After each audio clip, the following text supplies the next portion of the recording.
Mystic Tye, podcast for Freemasons. I am your host, Troy Spreeuw. You could find us online at mystictye.com. Email me feedback, guest suggestions, and any other questions at troy@mystictye.com.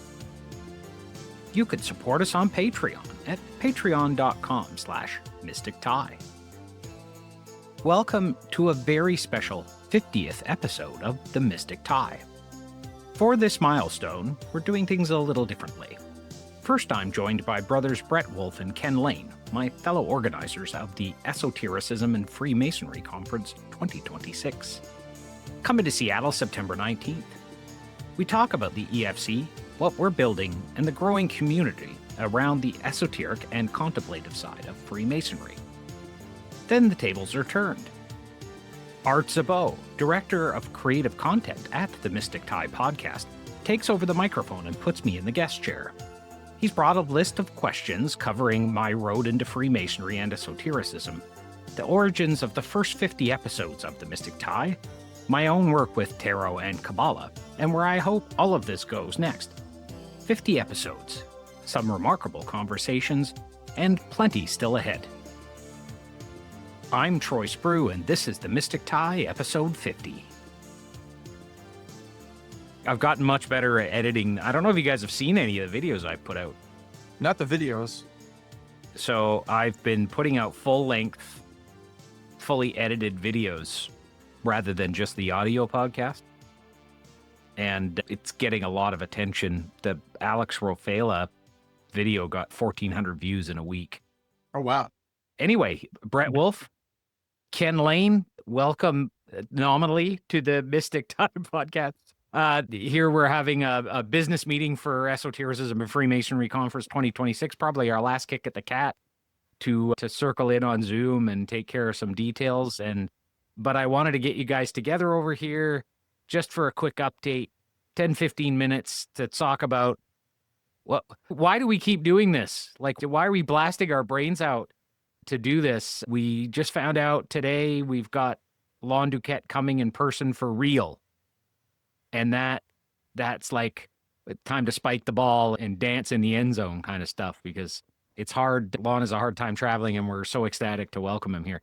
But it's not, we'd have a lineup that was no good if he came in on Zoom. We got Ike Baker in person. We got Dago Rodriguez from Fraternal Review in person. We got none other than Brother Josef Wäges, the famous Masonic researcher and a rising star and hand-picked pupil of Arturo de Hoyos. We got a hell of a lineup this year, a much more fulsome lineup maybe than any other year. We keep saying that. But yeah, you guys got excitement you want to express for this lineup or anything else?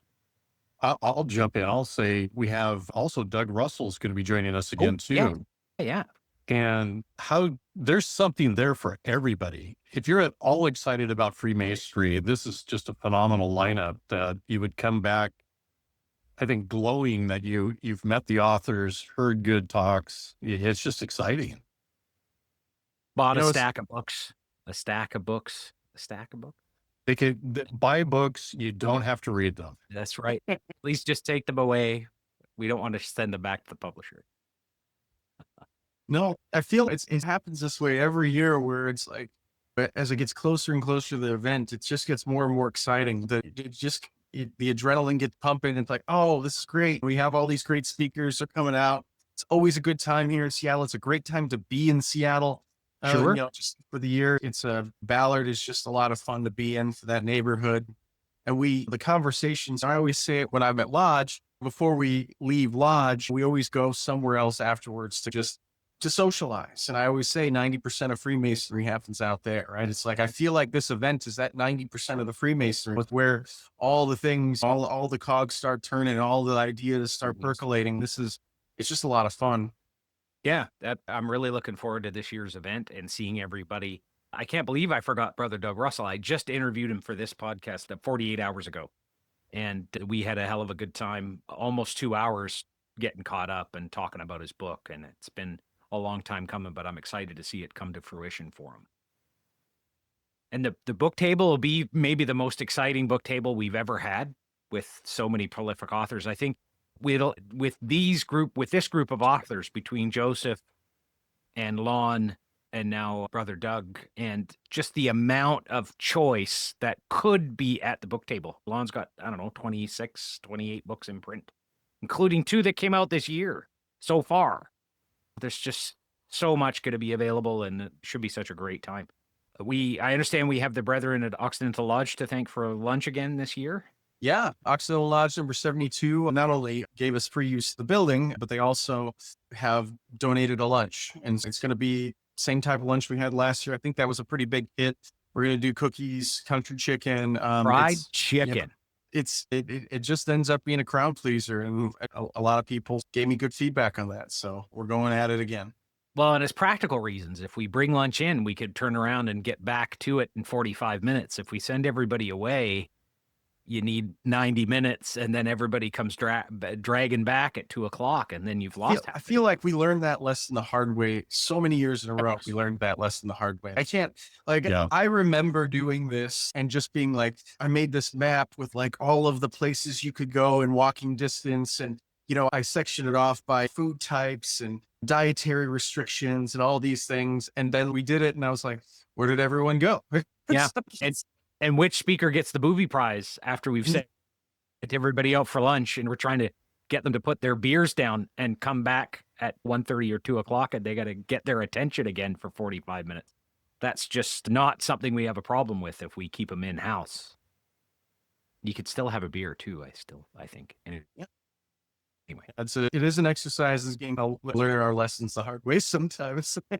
Yeah. Trial by fire. And then and this year we've decided once again to let guys do what they want on Sunday, as opposed to forcing them to get up and get down to the lodge for magic class. Yeah. And that's always been a bigger hit. Although we've had good Sunday morning sessions, I'm tempted to see if Lon's not flying home right away, maybe he wants to do something on the Sunday, but maybe we'll have breakfast somewhere first, maybe a famous local haunt that we all know, out for a breakfast of champions. When I think about the Sunday sessions, there's one that I think stands out in all of our minds.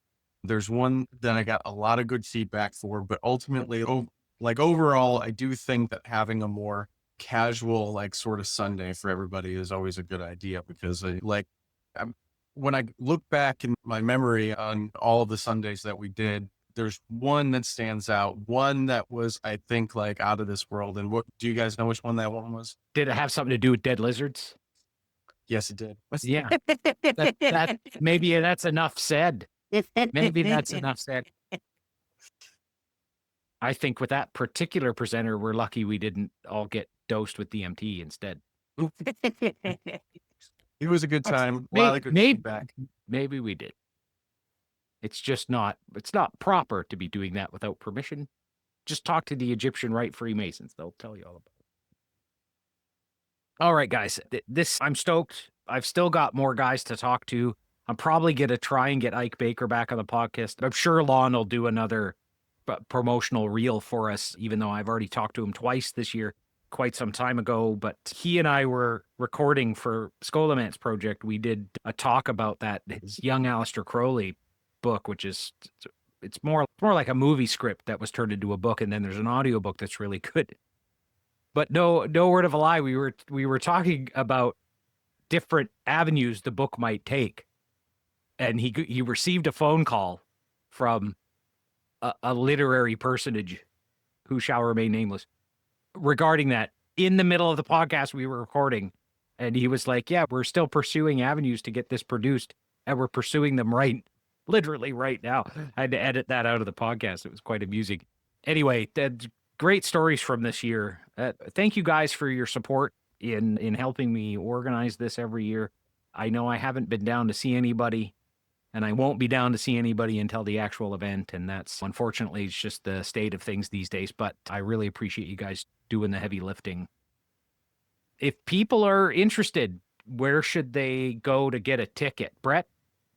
Yeah, so there's a couple ways to do this, but we've always held esotericmasonry.com, as our website. And you can always go there, and in the top right corner, there's a buy tickets button, which takes you right to our Luma, our event page, which allows you to just go in and sign up. But yeah, that's how you do it. Excellent. And if people have questions or concerns, where should I stay? Where should I eat? Where would they do research? Would they just hit us up at our email address to get information and ask questions? Is that the best thing? You certainly could. I will tell you, like, there is one thing about Ballard. There's not a lot of offerings for like hotels. So there's really only two places down there. One's kind of more of a hostel style. And the other one is, it tends to be a little bit more on the expensive side. So you have one end or the other of the spectrum. As far as getting to Ballard too, they're really convenient. Those two places are really convenient in their location with respect to the lodge. So I will say that Airbnbs are usually plentiful around the Ballard area, and that's a way to go. But the neighborhood itself is called Ballard, and you really can't miss it on a map. And I would just, like, if you're looking at Airbnb options, I think that's a good way to go. And if you're looking at more the hotel route, I think the hostel can be pretty affordable. But some people aren't really comfortable with the bathroom situation there. And then you got the other one, which is just more high end and more expensive. So it just depends what you're looking for. Excellent. I'm really looking forward to going. Please, the same thing. Please support this event. If you can't come, please buy a ticket anyway. Just let us know. That's and if you want this kind of culture and enculturation in your craft, you could do worse than coming to this event and learning what to do and take it all home. You're going to meet some amazing people, some traveling, quite a few traveling speakers, and many of the attendees would be an excellent invite past your lodge education night just to come down and present. There's so many of us resources at this event. You just wouldn't believe how many people you'll meet at an event like this. Well, the connections are phenomenal. You can't get that anywhere. And just to have unlimited time where you can talk to brothers and speakers and actually have that one-on-one time with them. Yeah. You'll come away glowing. Every time we do this, it's just incredible. Last year at this event, we had 12 jurisdictions present, like at the event. Between all of the attendees and the speakers, we had 12 jurisdictions present. It's already this year, just looking at who's signed up so far, we have about 4 or 5 jurisdictions like already signed up. It is an event that people know about outside of the Pacific Northwest. Yes. Yeah. All right. Well, we can wrap this up. That's probably enough for this quick update. Do you guys have anything further on your desk, brothers, secretaries? My one pitch would be, if you're at all on the fence, show up. You will not be disappointed. Right. You will not be disappointed. We have a lot of fun. I've made lifelong connections at this event year over year. It's truly one of the best 3 days of the year. I think that's enough. Lon DuQuette, we're all looking forward to having you here. Yes. So Dago, Joseph, Ike, Doug, and to our regular attendees, I'm looking to reconnecting with every single one of you and raising a glass under the arch at our favorite local. All right, guys. Thanks for joining me. So we going to get right to it, or you want some preamble, or what are we doing here? I think we should just jump right into it. Just give me 2 seconds here.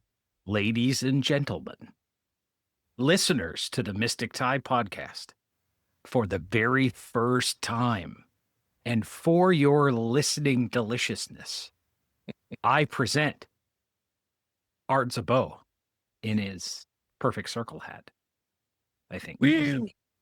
Yeah, perfect circle. Art is the man behind all the art on the Mystic Tye. Your name is your destiny. So yes, it is. All the quote cards and the cool graphics, the bit of motion graphics, The all of websites, the posters, Art is the videos. Art is the designer and prompt writer that makes all of that possible, because I'm too busy reading a book. I got to learn me a book. I don't want to learn me a whole new programming language. Exactly. Anyway. Exactly. Tonight we are also joined by my friends at the Gary and Dino show. It's a paywall podcast. They are up to almost their 1200th episode. And that's the podcast that I famously summoned a demon for their 666th episode. Oh yeah, I remember that one. Yeah. That was Thank you to the Gary and Dino show. They are heroes of mine. I suspect we'll be talking thank about. you, Gary and Dino. So welcome to episode 50. Episode 50. Oh, we've been working together now for 15 years ish. Around that. Yeah. And where things have gone and the avenues and roads we've gone down and where things can go is pretty exciting. So this seems like the perfect episode for me to interview you. It's not like I'm bashful. Mm, So not at all. you have a list of questions. If I didn't have these big headphones, I'd put on my white hat proving that I'm a good guy. Yeah. I don't know what that says about your black hat, Art, but The all black outfit. I had a red light in the background, but I figured that would be too much. this isn't an adult, like a porn podcast. I don't feel like I could do a porn podcast. I mean, what does that even look like? I don't know. The porn stars certainly do like to talk on podcasts. That I have seen. Interview the stars of yesteryear is always interesting. Yeah. There's no like a podcast talking to people that have nothing to say. I'll say that. How's that? Yeah, that's perfect. Not that I want to throw shade on anybody in particular. The genre in general seems lacking. I agree. I think, okay, so let's start with this. I got a couple questions that I want to start with, and I've got them sectioned off as the road here. So take me back before any of this, before we started any of this. Who was Troy before Freemasonry and before the esoteric work? So what was your life like and what was missing from it? And what did you hope to gain from it? How far back you want to go? I would say just before. So So let's say the year before we started our thing. Okay. Like, what was the plan? Where were you? I suppose before Freemasonry would have been even further back than that. So, Right. yeah. So I grew up in a small town up the coast in Powell River. I'm not the person there that I am here. I moved here with my partner in 2000 and took a job that wasn't in the family business, which was a bit unusual for me because that's all I'd ever done. That's all I'd ever known, and began exploring myself. In the years running up to before we left, we ran the Next Page bookstore in Powell River for a couple of years. We bought it from a lady who had been running it, and she just didn't want to do that anymore. My wife and I bought it, and we managed to mostly break even from it. We didn't do fabulously well, but in the winding up of that bookstore, what you generally do is send back books within the year that don't sell. You keep them on your shelf, and you have a year to send them back. Quite a few of the older sort of magical leaning books, especially the sort of ceremonial magic leaning books at Garden of Pomegranates and the Regardi's Golden Dawn, the paperback edition. It's here somewhere. And there's a good story with that book. Anyway, they were on the shelves there. They had been there too long. We couldn't send them back. So we moved to the city, and I glanced at them. When I was working in the paint business the first 2 years here, I took that Golden Dawn book with my Garfield bookplate in the front on a trip, a paint sales trip across northern BC, and I left it on a train. I read it and then forgot it. Like I had completed it, but I left it on the train, not on purpose. Anyway, many years later, one of my friends, a local Thelemite, Gordon, I'm at his house and I'm like, hey man, if you ever see a copy of this book somewhere at a bookstore, you want to just grab it for me and give it to me. And so a couple weeks later, he calls me up out of the blue. He's like, hey, I got your Golden Dawn book. I'm like, oh, you found a copy? He's like, no, I found your copy. It's got your bookplate in the front of it. It's like 10 years later. It's not a sign. Yeah. So I've got that here. Anyway, the first 2 years, the paint business was a mad scramble. And then after that, things settled into a groove. I was reading quite a bit of sort of popular esotericism. And right before we had moved to the city, I had also consumed a book called The Templar Revelation. So I read a lot of conspiracy theory stuff and just general esoteric stuff. But I stumbled upon a copy of the Book of Lies, I think 2001, 2002, wandering around here in New West, which is at the Visions bookstore, which is only a few blocks from where I live now. And after reading the Book of Lies, which is Crowley's book of Kabbalistic poetry, something in there hooked me. I was like, this guy is going on about something. So I got a copy of the Book of the Law and started studying Crowley in earnest. A couple years later, I met some of the local OTO initiates and spent quite a bit of time between here and Seattle gathering the OTO initiations and attending Gnostic masses. And I had my own ideas about it, but it was a very spiritually formative time. I had grown up non-religious at all, and I had converted myself to Christianity at 12, and I spent my teenage years as a reactionary Christian studying Thelema under the local Thelemites and taking Crowley seriously, meeting Lon DuQuette, all of these things. That it didn't feel that transgressive. It just felt ontologically different than Christianity, and I very much enjoyed it. But I approached the craft in 2006, 2007, when I lived in East Van before I moved to New West. And John Gibson, who was my Masonic mentor, assigned by Grand Lodge, he took me a couple of different lodges. I applied. They turned me down. The next lodge I applied to a year later, I did get accepted, and I've been a member of the Duke of Connaught Lodge ever since. And now this year I'm District Deputy Grand Master of District 17. So once the summer is up, I don't know if I could keep up a hour to 2 hour podcast a week, but boy, am I going to try. There's a lot going on in my life. Do our best with this District Deputy Grandmaster thing. So that's that in broad strokes. That's how I came to Freemasonry. I was into the sort of serious esoteric philosophy and practice far before I got to Freemasonry. And then when I discovered I was just going to collect the degrees and move on. I didn't expect to fall in love with it. I didn't expect that so many of the men I would meet would treat me as an equal, would treat me as a brother. Disinterested friendship, you'll often hear guys talk about. And I'm probably closest with people in the craft that I have the least in common with and would have nothing at all to talk to them about outside of the lodge. Now we're good friends, of course, but like it would have been one of these things where many of these people, I don't know how we would have met. And I'm a fairly outgoing person, but still.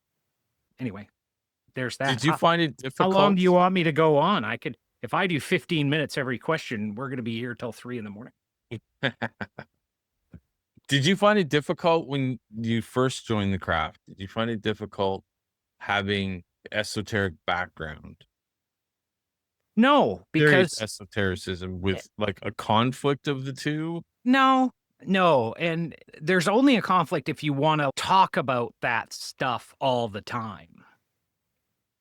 I had to tone it down a little. Because there are other things to relate to other people about. And when you run in those esoteric circles, I was also, through this whole time, I was attending Esotericism and Esoteric Book Conference in Seattle, where 200 of the world's most dorkiest occult publishers and their interested parties, authors and hangers-on would all attend. And so you run in circles like that. But that was a whole different thing than Freemasonry was. And at Freemasonry, we're meeting pretty regularly, and then we're visiting a lot. It takes time, but then you get to love going out and hanging out with the guys and doing guy stuff with guys. Yeah. But in a safe environment, in a private club environment kind of feel. No, I did find I was an outlier, but not that much of an outlier. Maybe I talked about it more than I should have. I certainly booked controversial guests once I got involved in Grand Masonic Day, which only took me, that's evidence of living in the city. You won't be hearing that at your end unless the forest is about to burn your house down. And you're quite far into the city, into Kelowna. Oh yeah, I'm central. It would be catastrophe if that happened. No, where I'm in New West, it's super dense old people. And so there's sirens all the time. Anyway. Yeah. So where were we at? So yeah, So so I got why- I got involved in Grand Masonic Day within 4 years. I was also, or within 5 years, I was worshipful master in 4 years after joining the Duke. So it was pretty quick, but I showed some aptitude for the ritual work and for acting and leadership and organizing stuff like Grand Masonic Day. I took over and Wes helped out, and we just kind of did it together for much of the last 15 years. Basically, since you and I have known each other, it was doing posters for events like that, which is how we got to meet. Yeah. I don't remember how we met. Did somebody make an introduction? It was through a client of mine. Yeah. She knew you because she would buy paint from you all the time. Really? She does renovations. Yeah. Oh, cool. Yeah. Somehow we connected that way. And I did a couple, I think it's because you needed a design for an event. Didn't you do the website for Jimmy the Painter, wasn't it? It was Yeah. he and his partner that introduced you. Yeah, that's how we met. Yeah. When I was at Oh, Sherwin. that's right. I was Yeah. at Sherwin-Williams like 2014. Yeah, earlier, 2012. Yeah. It was Jimmy that connected us. That's right. That's so cool. I'd That's so forgot. cool. I had forgotten that. So why start a podcast then? And of all the ways to explore this material, why sit down in front of a microphone? Why did that appeal to you?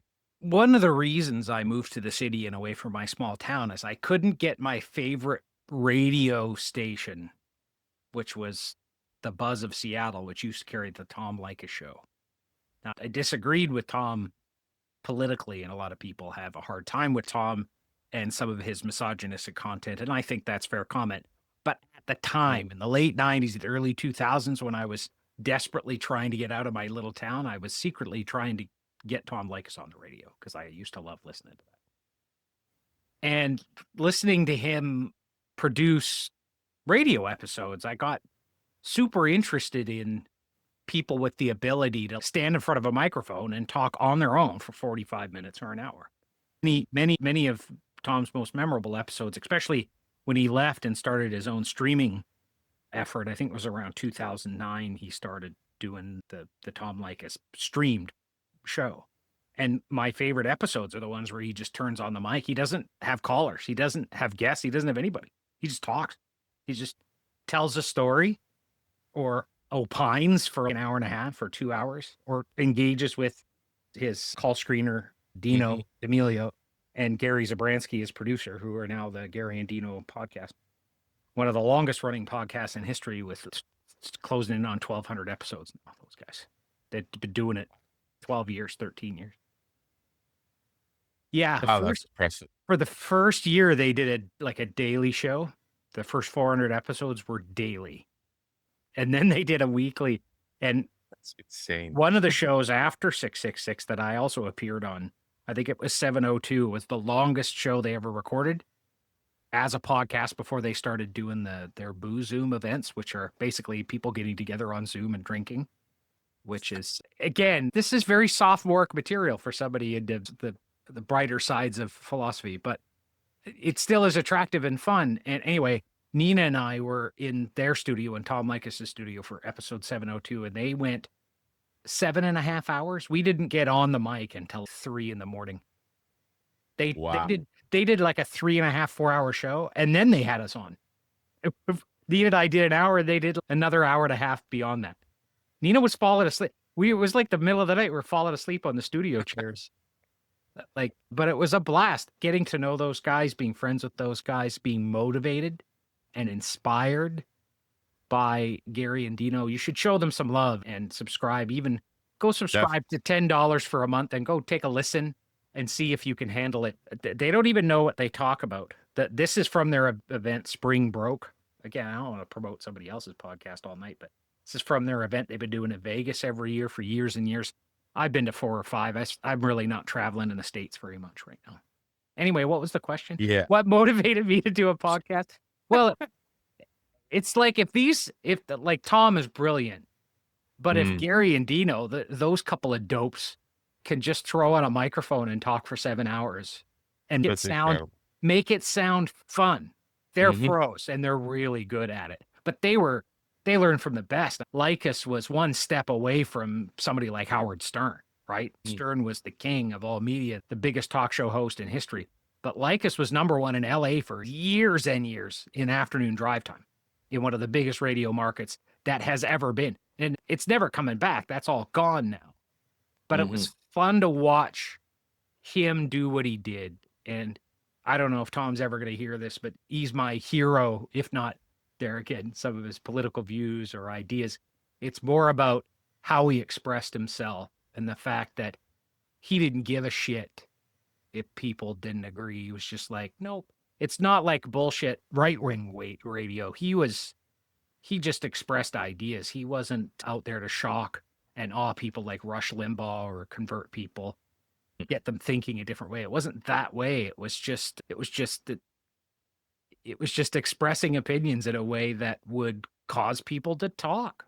And if I end up doing that, and I did it today, I was just apologizing to a brother on Facebook Messenger in Australia just now before we were ready to turn the mics on. And he came at me with a bad argument. And I just deconstructed the argument. And I think he felt some umbrage. I wasn't upset. I was just like, oh, here's another dope who wants to argue on the internet. After all, it is Facebook, right? Yeah. It's just, sorry. I'm no internet native, but I remember being on ICQ in 93 and 94, right? You see a troll coming, you just kind of, you punt him through the uprights. Anyway, I apologized first. He removed himself and then said he did. I was like, oh man, there was no need for that. It was all a good fun.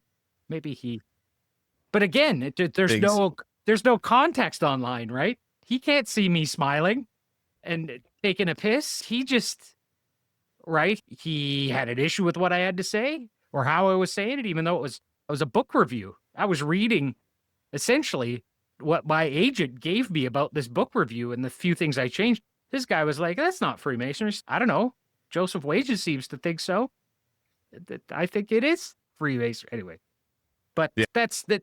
I've learned from Freemasonry to not do that so much. Again, I was one of those arrogant teenagers. People see him online all the time, but I was the dick who would be like just an arrogant dick in person just to get a rise out of people. I think I've gotten better. I would agree with that. There's people in my life that be like, no, you're still the same arrogant dick.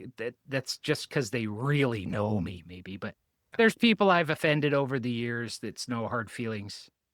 There's, as far as I'm aware, there's only 2 people that have upset me so much that they're beyond the pale, and I won't be.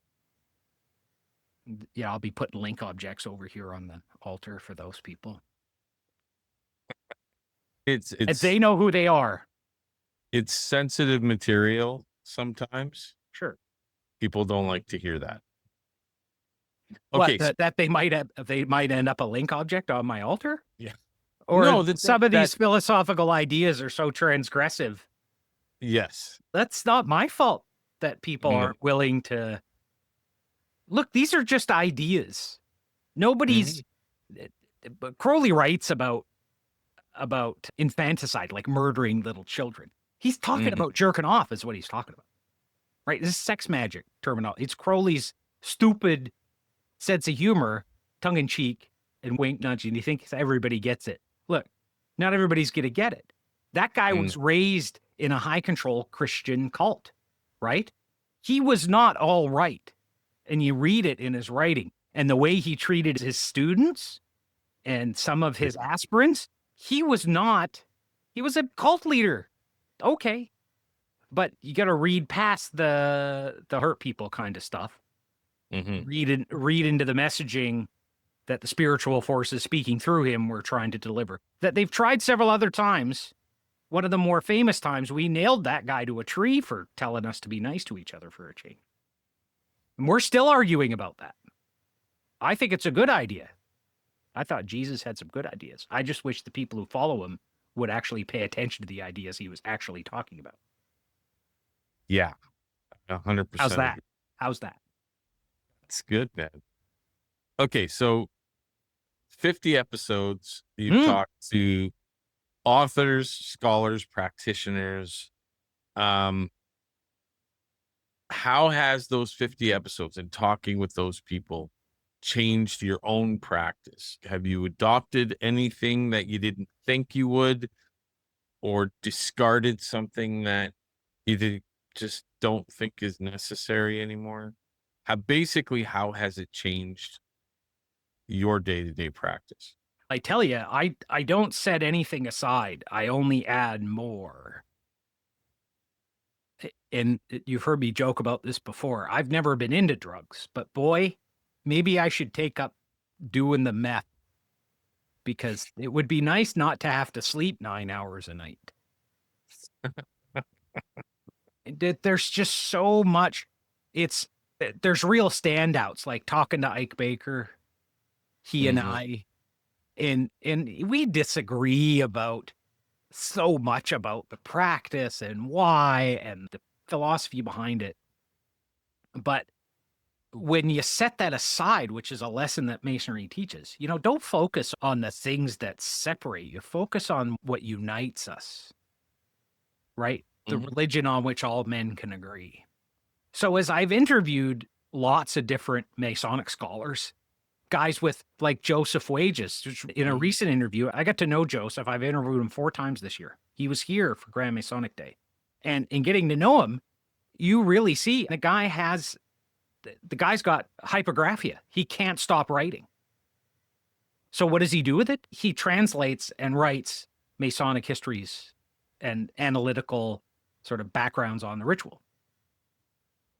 Rather than starting a religious cult, lots of cult leaders have hypergraphia. I think Crowley wrote a lot, but not Wäges. Wäges told me how many books he's already got ready to go. It's insane. He's like Prince. He's going to die and have 50 books in the locker. Louis Masonic. Oh, Wäges is dead. Good. Now we get to put all these books out. Talking to guys like that who have a real gift and they're alive in their gift, right? Working a day job. And he's brilliant at it too. He was sending me drawings of something he was working on. I was like, whoa, just a brilliant civil engineer, I think, or construction engineer. I don't know what kind of engineer. He's an engineer, but he's more passionate about Freemasonry than anything else. Kind of like Isaac Newton, the founder of the Newtonian method of physics, right? A cornerstone of the physical science.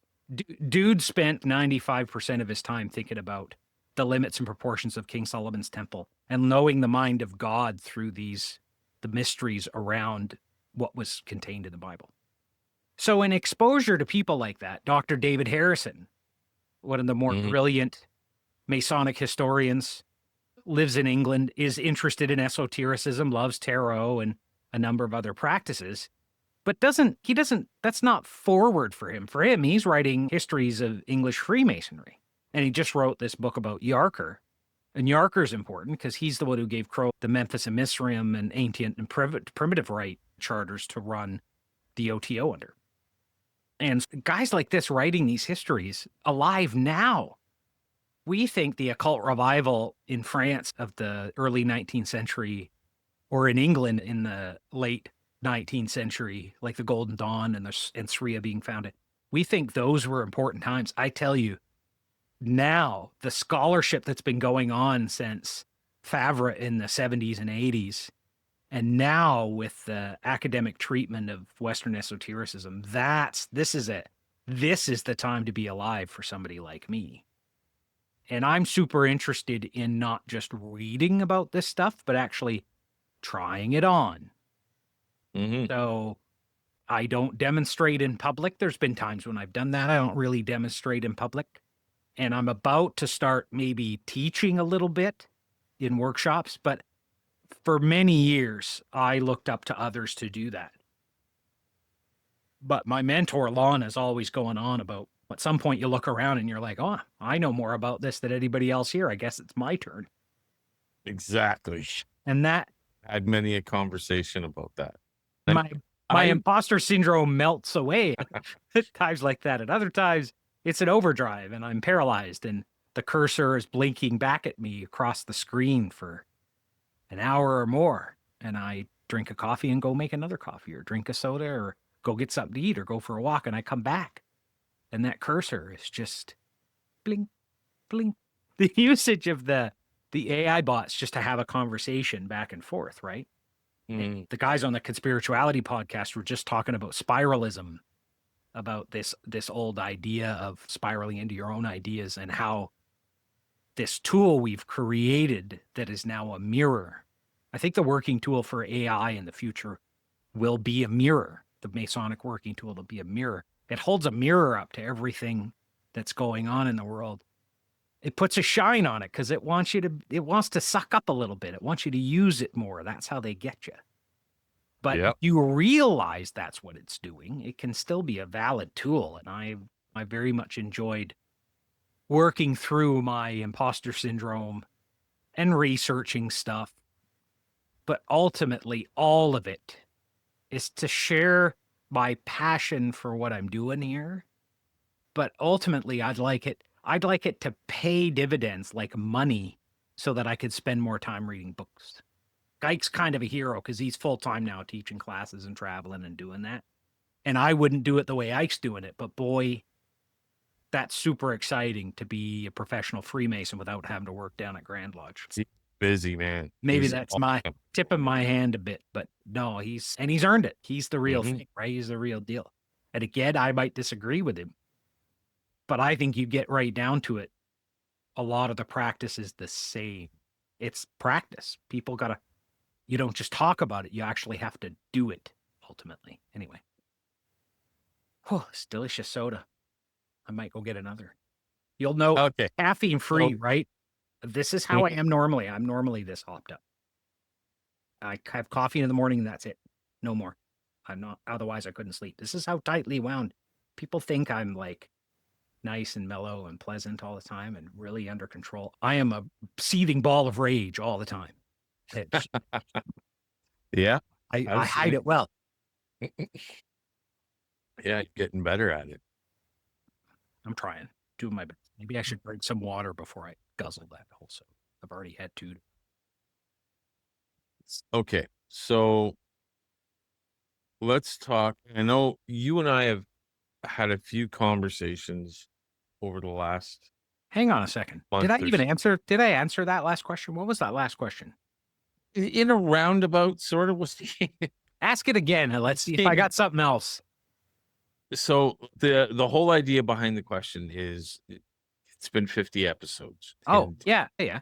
right. You've interviewed these incredible people.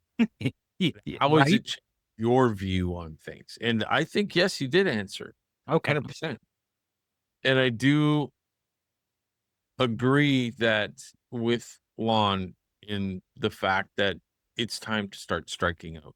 People want to hear more. Yeah. And I think that's a really good segue to the final part, which is the future. So you and I have had several conversations over the past few months about what the future of Mystic Tye and where things can go and how it can help your personal practice and your goals and where we can take this thing on many different levels. Why don't you tell us, paint the picture of where, like 5 years from now, where is the Mystic Tye community going to be? Is like, where do you see things? Where can we take this?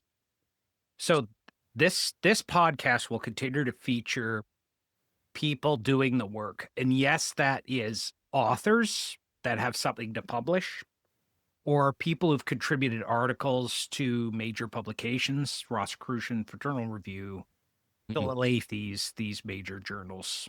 And I don't know how many of them are going to continue.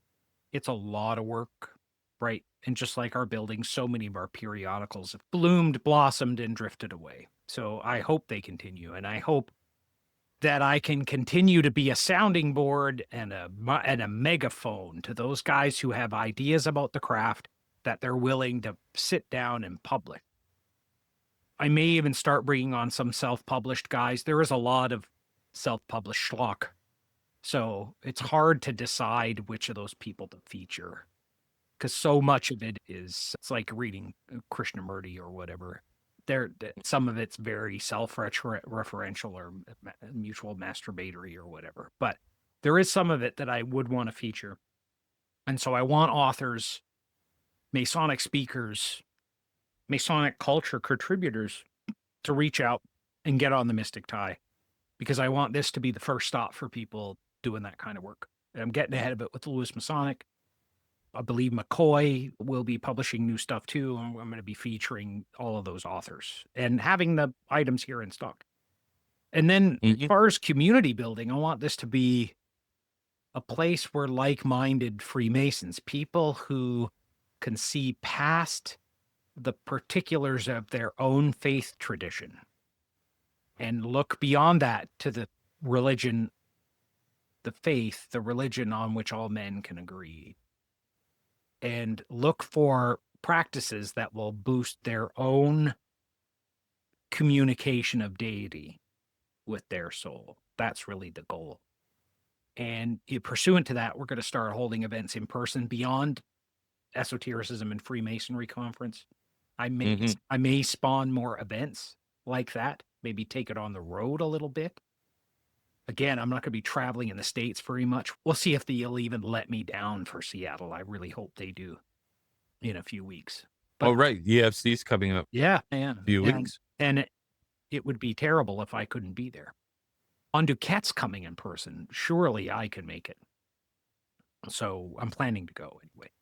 But beyond that, I'm going to start holding a monthly online class, probably focused on the tarot and Kabbalah, the combined class on the rudiments of much of the Western esoteric tradition since the Golden Dawn, which I haven't presented publicly since 2009, 2010. I think I last did it at Grimoire's Books when they were still open here in New West. And then also we're going to be hosting some in-person salons for supporters and subscribers here in the Lower Mainland first. And then we may take that on the road into different parts of Canada and different parts of the West Coast for now. I'm also going to make myself available to travel and speak, although, again, see my previous comment, under this current political regime, it's not safe for people of my political and religious interests to be wandering around the streets of a place with no rule of law. That said, I want to get back to what I was doing before, traveling and speaking, not just about Heart of Memory, but other things that I know enough about to talk about authoritatively in a lodge environment. So yeah, we want to collect. If you're interested in this sort of esotericism without a cult leader, without a dogmatic attachment to particular religious codes, if you're interested in exploring, come along with us on the Mystic Tye. Get involved on our Patreon, get involved in our community on Facebook, get involved with the Esotericism and Freemasonry Conference, and to a lesser extent, Grand Masonic Day here in Vancouver, but I'm not running that anymore. I handed it off now that I've got a Grand Lodge position for the year. But I'm still going to be involved in years in future. Get involved in these events, and if you're not already a Freemason, find an open-minded lodge in your area and join it. Or if you're in an urban area and you're in a jurisdiction where the old ideas of faith still hang on real tight, go join an irregular lodge or some other kind of organization that gives you the fraternal feeling. Same thing if you're a woman, find yourself something that will get you degrees of initiation and take you seriously as a human being, because English Freemasonry won't necessarily do that. We have our ways of doing it now, but without getting too controversial, that's what I foresee, and that's what's coming. In another year, we'll be talking about episode 100. Yeah. And maybe I'll try and have as many of my previous guests in one Zoom room and have it be one giant Zoom clusterfuck. We'll see. We'll see how that goes. I don't know. So many of the people I've talked to, like having Arturo de Hoyos here and get to know, and take him out for dinner a couple of times. This is the circles that I'm running in. When I got started with this project, when I got started in Freemasonry, never in my wildest dreams. But these people are just people. I got watched Trevor McEwen get installed as master of Duke of Connaught Lodge. Hopefully I'll get to see Adam Kendall get the same. There's other people I have my eye on in that tradition like that. It's very exciting to see guys doing the work get the recognition, and continue to grow and be positive in a world full of negativity and difficulty and criticism. So let's see if we can talk about tangibles that might be coming down the pipe. I know we've been talking about continuing and bolstering your library and having material available. Where else do you see things going for Mystic Tye? And where does Scholomance fit in all this? The Scholomance project was the first project I had, but as I got further involved in Freemasonry, and I wanted to talk more to Freemasons about Freemasonry. The Scholomance project was more about hardcore occultism, Western esotericism, ceremonial magic, and that sort of stuff. And it just, that end of the podcast space it's full of mage wars. It's always very schismatic and difficult. I never wanted to get involved in any of that. I just want to highlight people I think have great ideas. The last couple interviews I posted, I did with Jamie Paul Lamb, his non-Masonic book, Daemonic Astrology, which is not about demons. It's about the daimon, as in Greek philosophical daimon or higher genius. If it upsets people, maybe I might want to. Anyway, Jamie and I had a really good conversation for season 2, episode 1 of the Scholomance project. And then Lon DuQuette came on and talked about young Aleister Crowley, a screenplay converted to like a script to a screenplay again, back into a novel, maybe graphic novel. That day when we were having that conversation, his agent actually called him to talk about. And we had a good long conversation about how hard it is to make a movie. And the graphic novel is kind of about making a movie around the death of Crowley and some of his students and the people involved. And it gives a nod and a wink to some historical personages. Anyway, it's a work of fiction, but it was brilliant. And Lon is just always so much fun to talk to. He's going to be on in a few weeks to promote his trip here to Seattle for EFC. Other tangibles, like I say, there's going to be local meetups. I think we're going to do one this fall, at least, maybe one around Christmas as well. And I'm going to do online classes, schedule classes with the rudiments of tarot and Kabbalah. And it'll be more with a fun approach, how I was taught. Take your work seriously, but don't take yourself too seriously. I know there will be a new edition of the Chicken Kabbalah come out the next little while. And that's my favorite book on the Kabbalah. And I use many of Lon's ideas from that to teach it. And I just think, especially for people who haven't really been exposed to Hebrew letter and number, it's just a brilliant way to learn that mysticism and then apply it to the tarot, which is just a reflection of the exact same archetypes. It's just brilliant. Other things, we're going to do a collected proceedings from the previous 10 years at EFC. Some of which we've already published on this podcast. I've revived old recordings. But this year, we're going to capture it all and we're going to put it out as a published proceedings and have that going forward for people who want like a physical copy of what goes on. And I'm not sure what format that's going to be, whether it's going to be like a hardbound book or if we're going to do it like a periodical or what we're going to do it in. But that's something else we're working on. And I've talked about it. Periodical. I've talked about it for forever, but we've never actually done it. But I've recorded everything. I couldn't lay my hands on all the recordings. Again, see the library? This is how my mind is organized. It's same way. Same way. I'm getting better. Oh, there's those pesky sirens again. Somebody else's night is ruined. So Okay, so Esotericism in Freemasonry Conference is coming up September 19th in Seattle. that's correct. Plug that. $50. Talk about that for a few minutes. $50 for a ticket to that. If you went to a circus and saw a 5-ring circus with entertainers of that quality, you would expect to pay.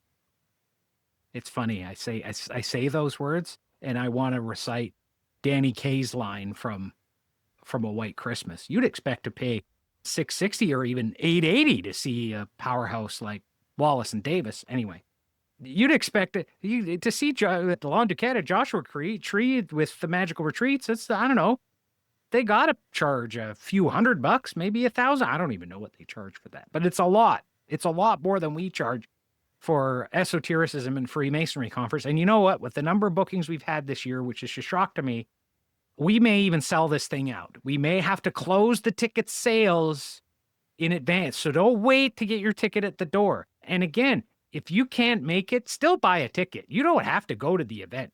Buy a ticket, print it out, and frame it and put it on the wall. And then buy some of the books you hear us talking about and put them on a bookshelf and tell all your esoteric leading friends that you did go to the conference. You don't have to go. You just buy a ticket. Buy a ticket, frame it, put it on the wall, and then order a bunch of books from me, put them all on a bookshelf, besides some little tchotchkes, maybe some Egyptian statues from gargoyles in Seattle. That's a good place to get those, by the way. And make it look like you're all creepy and dark. I don't know why a cult is so fascinated with creepy and dark. So many of the guys I met at the EBC over the years, you'd see them coming. It's like, buddy, you don't have to be so creepy and dark. Life's hard enough. Don't make it harder. You are not the Cenobites, right? You are not explorers in the further realms of experience. You're just a guy with dyed black hair and a black shirt. Stop it. You will meet the nicest people interested in esotericism at Esotericism and Freemasonry Conference.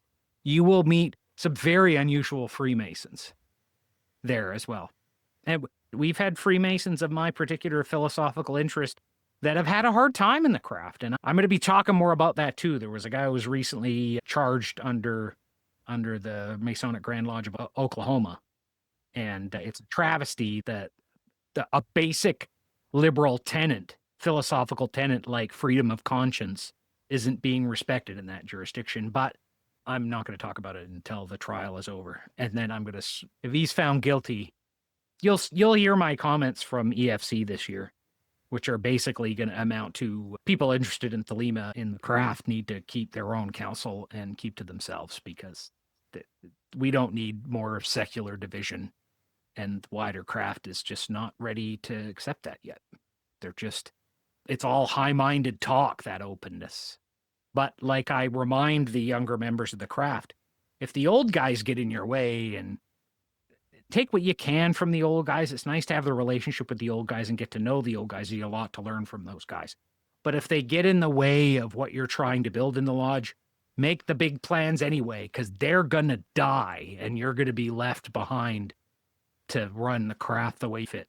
And then when you're 50 like me, or 60 or 70, and those young whippersnappers are in there telling you what's what, and they want to build a lodge with AI in the astral, you could just be like, you crazy kids, and shake your fist at them.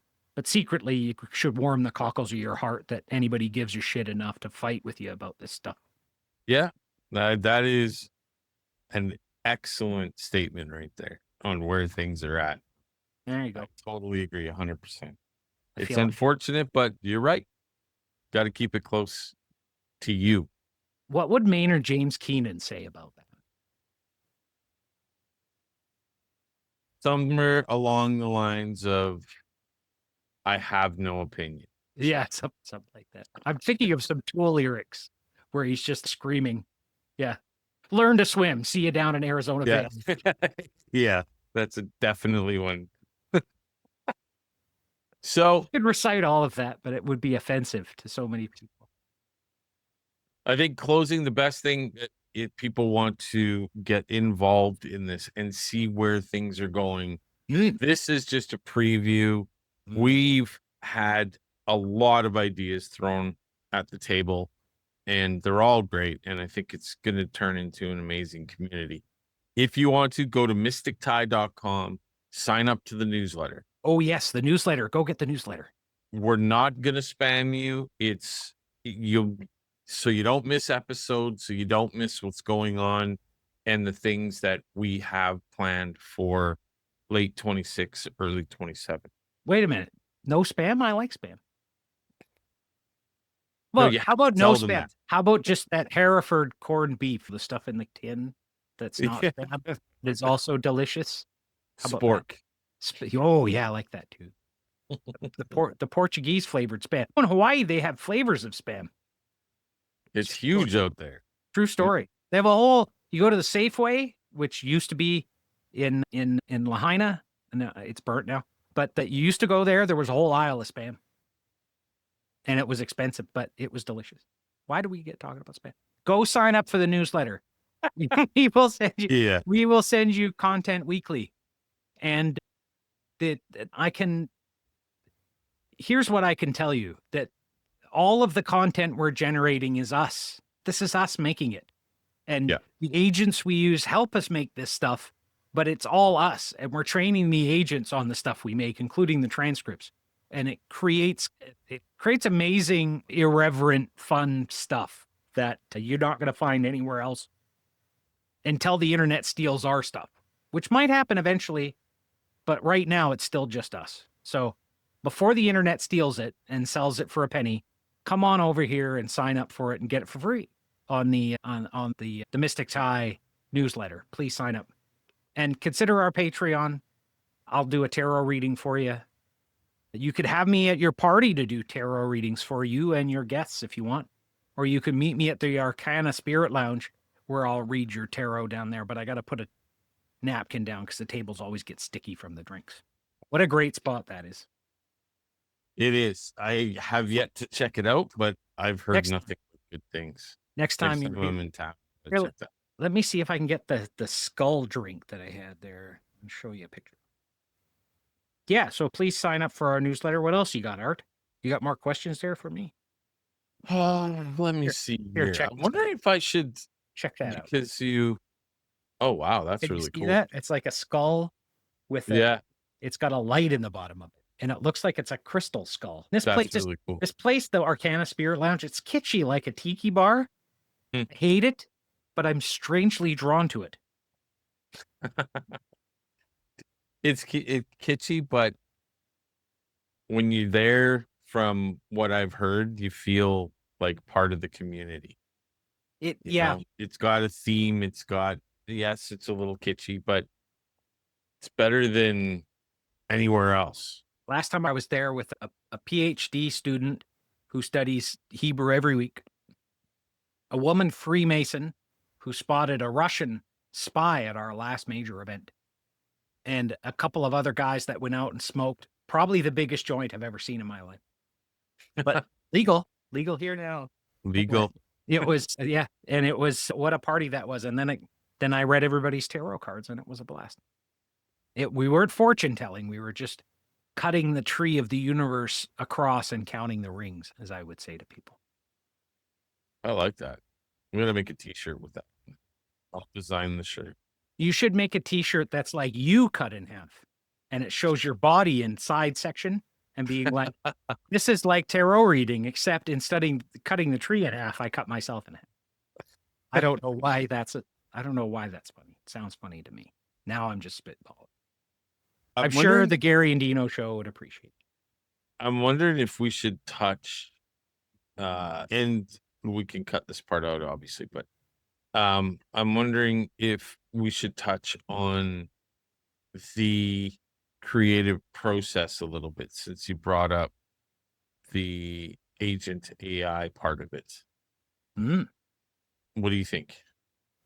here's what I could say, that it's like using the internet like you would use spiritual forces, right? You ask out and then you get the answers back. And once one is communicating with spiritual forces beyond themselves, one can see the comparison. And now it's important that you don't lose sight of what you're trying to do. Mm-hmm. And you don't want it all to be just a giant ripoff machine either. No. I think there's going to be a reckoning around that in the next little while. But the process back and forth, it's like, hey, Art, here's an idea. Here's some keywords. Here's some ideas. What can you do with this? And then you come back with the Mystic Tye logo, for example, Mm-hmm. or the show covers.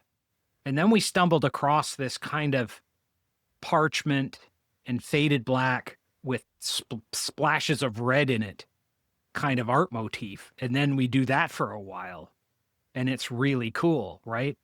And then we just kind of drift away for a while and then drift back to it. I don't know if I've got something for 51 that's pretty cool. I don't know that I can. It just is. It's one of these things where. So I've been spending a lot of time with the guys in Organist, brilliant musical folks, and I was in the studio with some of them the other day, and the engineer at Little Red Studio is hotkeying in his. I don't know if it's Pro Tools or what he was using, but he's navigating around his producing environment. Here's a guy who's doing exactly what he should be doing. And seeing Justin Hagberg put these 70 tracks together, wait until you hear the new release coming from Organist. And that, it's no different than giving Art. Here's some broad ideas. Now go make some art. Your name is your destiny. And you come back and it's just like, wow. Or sometimes it's like, nope, go try this again. Try it again. Go back and try it again. And then it's like, no, that's really good.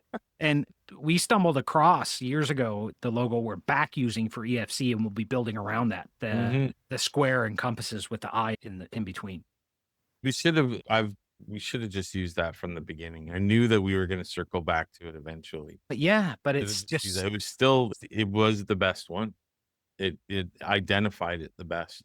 We have some amazing designs that you're going to be seeing on merch.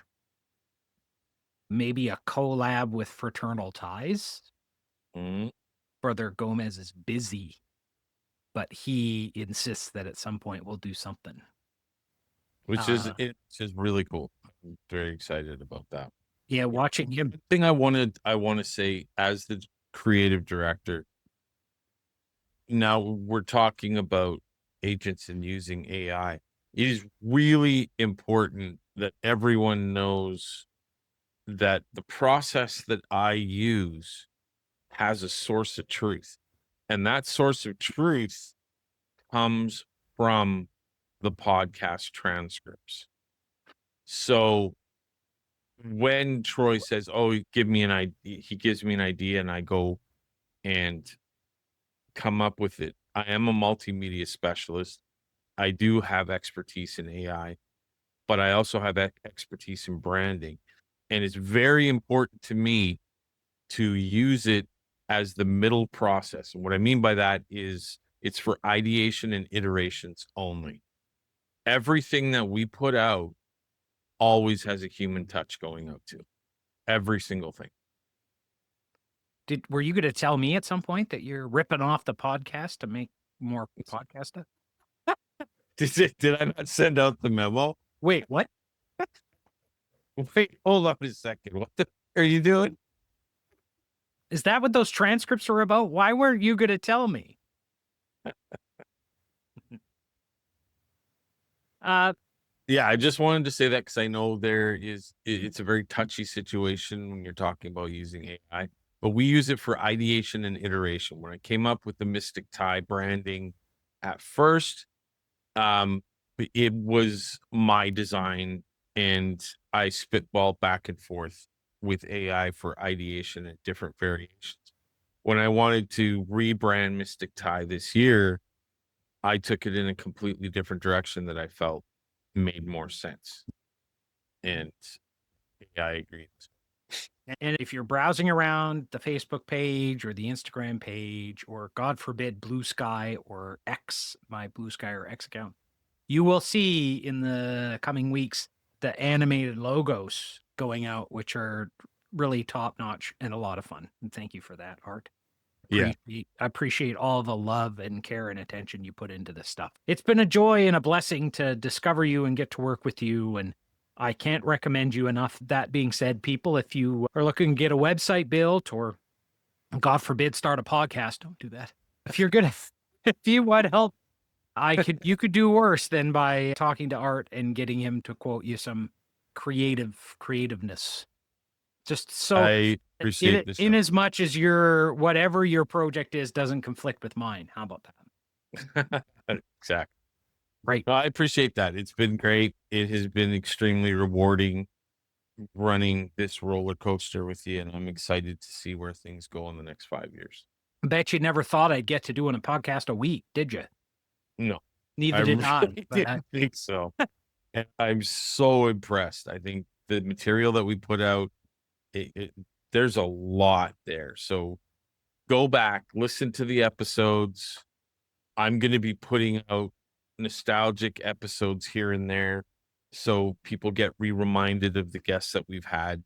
There's some amazing material there. There's a lot of ideas in the can on how we can repurpose that. Possibly a Substack coming down the pipe. We'll see. Yeah, we could do a Substack. I got some good I Substack. think that would be really cool. I'd have to write more, but it's not that I can't write. I would just talk and get the transcriber to transcribe it. Can I talk like I write? No, but I would figure it out. It would work. Have you got more questions, brother? Or am I going to read the bumper, or what are we doing here now? Let's see. No, I think we're good. It's been a long day. I'm tired of standing. I was out selling forklifts all day. Please, people, subscribe to my Patreon so I don't have to sell so many forklifts. Yes, that would be awesome. No, I think we've answered everything. I think we've got a good. If we continue, we're not going to stop. It'll be 2.5 hour podcast.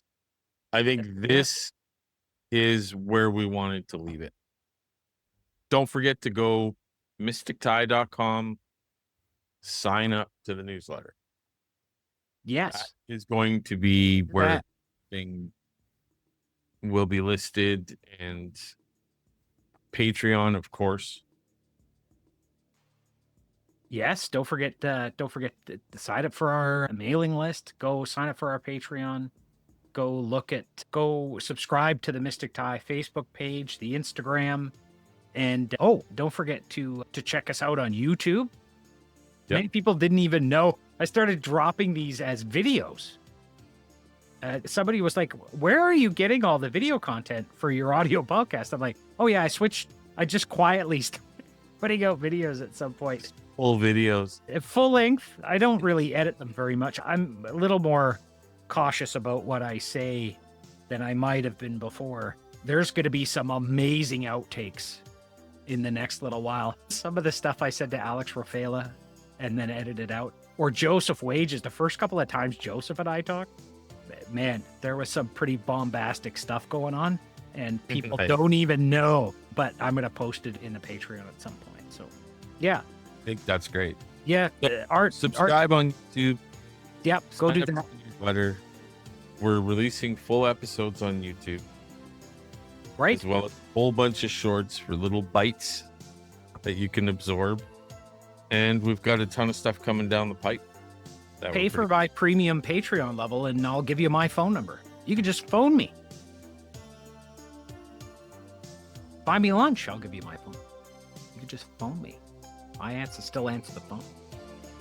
I'm not enough of a rock star yet to put my phone's always on silent, but I do wear an iWatch, so I do answer my phone still. One day I'll make everybody go to voicemail. Give me voicemail. Yeah, Art, we'll automate that. Art, thanks so much for wait a minute. Troy, thanks for being here on the Mystic Tye today. Troy, thank you for being the guest on Mystic Tye. Thanks. Rewarding and amazing 15-year journey, and I'm looking forward to the next 15 years. Thanks for inviting me to inflate my ego. This was wonderful. Yeah, it was great. People needed to know. And then here's what the bumper sounds like. Thanks for listening today. You could support the show by liking, sharing, and subscribing on your favorite podcast indicator. Even more helpful, leave us a review. Got nothing to say to that, do you? Yeah, I could edit this where it's just you staring at me the whole night and I just talk. How awesome would that be? Coming up on the Mystic Tye, EFC keynote Brother Lon Milo DuQuette and Brother Ike Baker previews his talk at Esotericism and Freemasonry Conference. Stay tuned. I flubbed that a little bit. Here we go. Try it again.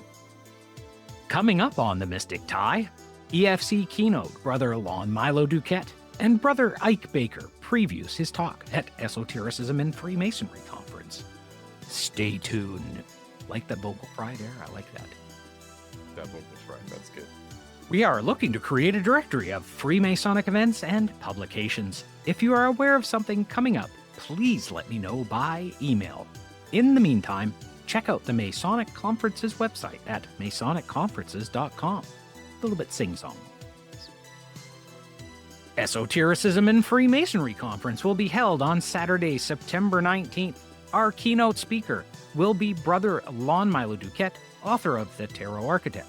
Brothers Ike Baker, Doug Russell, Dago Rodriguez, and Josef Wäges are all slated to present and bring their books. Get your tickets at esotericmasonry.com. For other events, check out our calendar at mystictye.com. And don't forget to sign up for our newsletter while you are there. More fry coming up. Prepare. Graphics and web hosting are by Szabo Creative. A special thanks to Organist for our theme music.